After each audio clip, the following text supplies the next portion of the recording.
Welcome to Bonding, a kinky podcast hosted by me, Sarah Butcher, aka Sub in the City. I'm a BDSM coach, kink educator, and proudly collared submissive, with over a decade of experience on the BDSM scene. I'm on a mission to bring BDSM into the 21st century and empower curious kinksters like yourselves to consciously explore what BDSM means to you. In this podcast, you'll hear me talk about all things kink. So whether you're new to the scene or you're a long-standing member of the community, welcome kinksters. I'm looking forward to bonding with you. Hello everyone. Welcome back to the podcast, and I have a juicy one for you this week. This is a topic that I absolutely love talking about, so it may take more than one episode. But this is all about releasing shame through eroticising the taboo. So, we've all heard of sex magic, right? And if you haven't, it's basically manifesting your dreams through using your sexual energy. Look it up if you're curious, because it's amazing. Well, today I want to talk to you about something that I have coined Kink Magik. I think I've coined it. Maybe someone else has, but we're calling it Kink Magik. So as I've said in previous podcast conversations that I've had, there's been a lot of discussion around exploring kink as a form of shadow work, and I couldn't agree with this more. And if you don't know what shadow work is, it's basically a type of personal development work where you look at the parts of yourself that you're perhaps holding back, that you're pushing away, you're rejecting from yourself, or the parts of you that you don't want other people to see.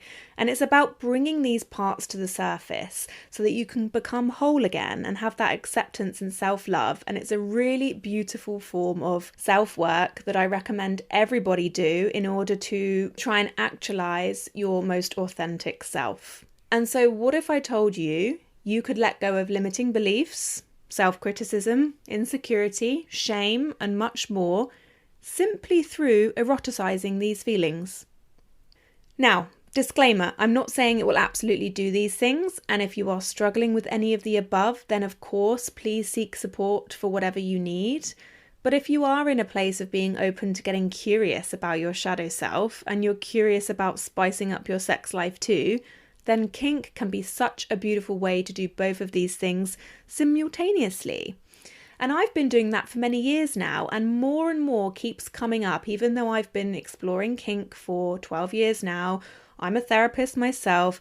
There's so much more self-work to be done, and I'm realizing things every day, and it's so beautiful because it allows me to express myself in a much more authentic way and release all of these things that are holding me back from pleasure and all of the other good stuff in life.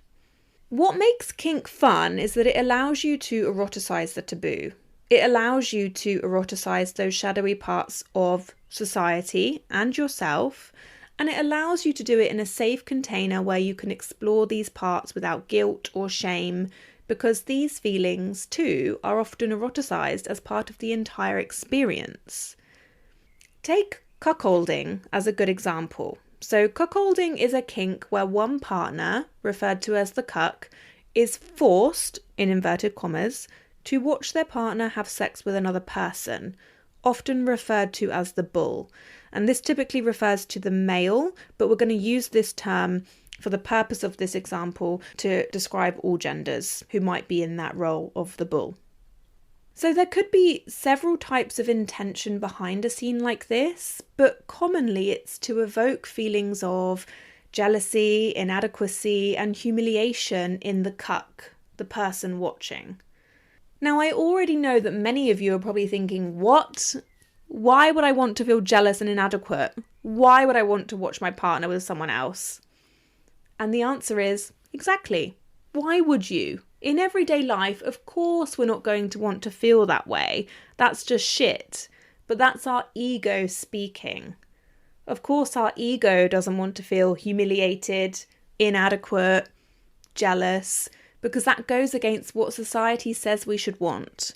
According to society, we should be wanting to be the best, to get ahead, to seek perfectionism. All of these things that actually lead to real jealousy, and all of these things are the things that in fact hold us back. They keep us contained. They limit our perception of being able to attain what we actually want. There's a book called Existential Kink by Carolyn Elliott, which actually doesn't have anything to do with kink in the BDSM sense, but it's about the ways in which we secretly get off on the things that bring us misery, which is why we might find ourselves stuck in a rut. We might love complaining about our job or have a why does everything always happen to me mentality. It's a bit backwards, but there's something about this stuckness that is serving us. It's familiar and it feels safe perhaps, but it's not actually enjoyable and it isn't really serving us for our highest good. Carolyn Elliott talks about eroticising these feelings as a way of acknowledging the part we're playing in our own circumstances and admitting to ourselves that we're keeping ourselves stuck. If we can admit there's actually something we're enjoying about our own misery, then it can release us from its control, allowing us to then push through these limiting beliefs and change our mindset. Well, I believe a similar thing can be done with actual kink, whereby we can take control of the parts of ourselves we fear or we don't want others to see, simply by looking at it through the lens of, well, this is fucked up, and I love it. And it's exactly what could be happening for some in the cuckolding example. The cuckold is getting off on watching their partner be pleasured by someone else. In fact, there's actually a word to define exactly this. It's called compersion, which means to get joy from someone else's joy. And when you put it like that, it actually sounds a lot more about pleasure than about misery. In those moments, the jealousy and inadequacy might show up, but in combining that into the fantasy, aka eroticising these feelings, that we would typically label as bad or shameful, we're actually then able to fully surrender to ourselves rather than be trapped in a box by our ego. When we take control of the narrative, we realise that actually within this example, the inadequacy and the jealousy doesn't exist at all, because everyone involved in this fantasy is consenting and in agreement with each other, and without all three people, the fantasy would not work. Therefore, the fear of rejection that might be at the core of the jealousy is now at the core of the fantasy. It's indulging in the fear of rejection in a safe space where you know that the reality is you absolutely will not be rejected. The same can be applied to any kind of power play or authority transfer dynamic, whether it be in the sub or the dom role. Whether you're someone who finds it hard to let go of control or to take control in your regular life, playing with power can be a beautiful way to let go of the stereotypes and societal beliefs around how we should behave. Other ways we could look at this could be someone with people-pleasing tendencies, surrendering to their submissive side. While on the surface this might seem counterintuitive or like it would only reinforce this need for people-pleasing in a negative way, what it actually does is eroticize their desire for pleasing others, but it also forces them to own it in a way that requires them to ask for what they want. As most of us already know, submission is not just about being passive, it's about consciously communicating how you like to submit. And so doing this with a dominant partner who is going to create a safe space for you, you can eroticize your people-pleasing whilst ensuring you're getting exactly what you need. In indulging in this submissive desire, you are actually going to be forced to communicate your needs. Again, without this, the fantasy would not work. Other ways to do this type of kinky shadow work can also include going in the opposite direction, such as a people pleaser embracing their dominant side. So this could look like pushing your own boundaries in terms of taking the lead in a situation, but it could also look like embracing the side of you that wants to indulge in other people's needs, such as by taking on a caregiver or a central dominant role. As you start to think about your own kinks, you may also notice patterns and correlations between your kinks and your own shadowy parts. The kinks and roles that you enjoy may either be the exact opposite of the shadowy parts of yourself, a people pleaser by day, strict dominant by night, or it may be more of a direct indulgence in those shadowy parts, such as indulging in your own insecurities by being on the receiving end of erotic humiliation. Whatever way you look at it, it can be very interesting just to notice if there are any correlations, to see how this is helping you to accept different parts of yourself. And we can use the erotic humiliation example for many different things. Humiliation sounds like a strong word, but within kink it can really range from mild embarrassment through to full-on verbal and physical degradation. So it could look something like redefining the word slut, and I love this one, right? Perhaps you've been called this in the past and it wasn't nice, but if you take that word, change the context and tone slightly, in a safe environment with someone you trust, while you're receiving pleasure and praise, it completely changes the meaning of the word. So it could be something very small like that you're playing around with, and perhaps you're already doing this stuff, but you haven't looked at it through this lens of shadow work. So have a look and you might be surprised at what you're already doing. And when we do these things, what we do is we change the association of a word, action, or scenario and put it into a new erotic, sexy context. We're making new associations and memories of that thing. Thus, we are literally rewiring our brains to see things differently. How cool is that? It can be incredibly empowering, and it allows us to liberate ourselves from the confines of our own limiting beliefs, self-doubt, and shame. Some people even use this type of kinky magic as part of their trauma healing journey. This is not to be done lightly, and you must absolutely get the proper professional support you need before choosing to do this.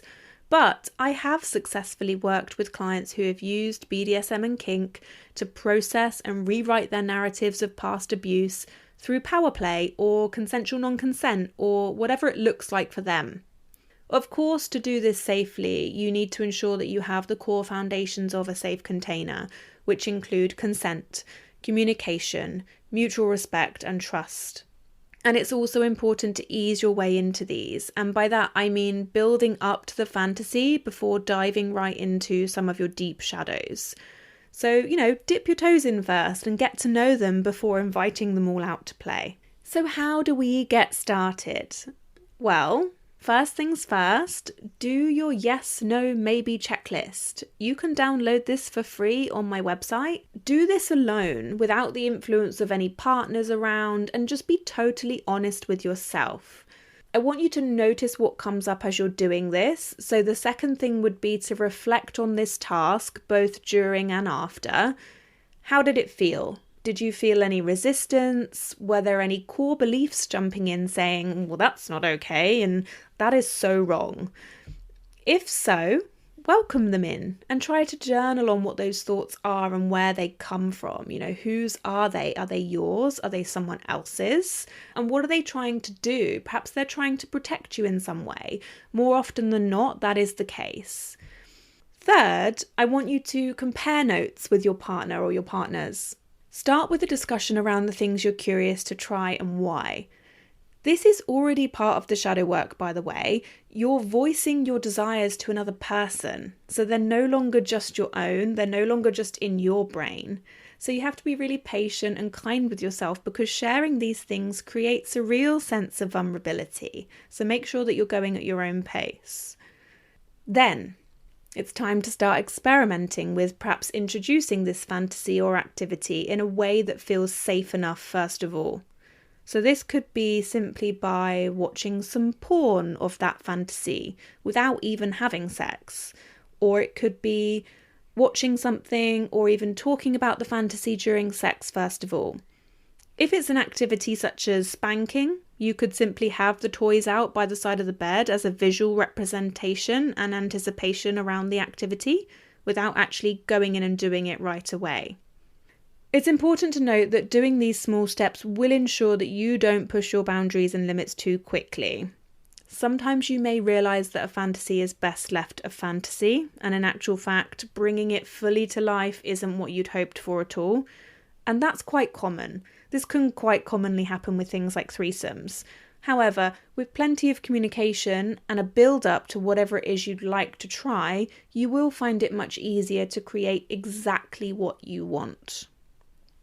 My other piece of advice would be to give yourself a lot of buffer time too. You don't have to be working towards this fantasy every day. Take a break and mix it up with some of your green limits, the things that you definitely know you enjoy, just to make sure you're still enjoying this journey, you're enjoying yourself, and you're not pushing yourself too hard too quickly. Feedback and debrief is going to be a vital part during this experimentation phase to catch any thoughts and feelings that come up.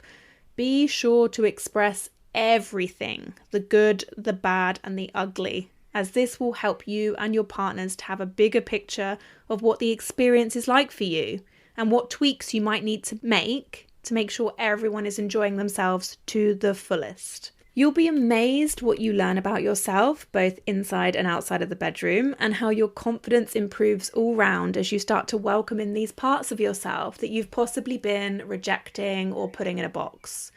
This energy will also be magnetic, and it will certainly improve your connections with the people around you.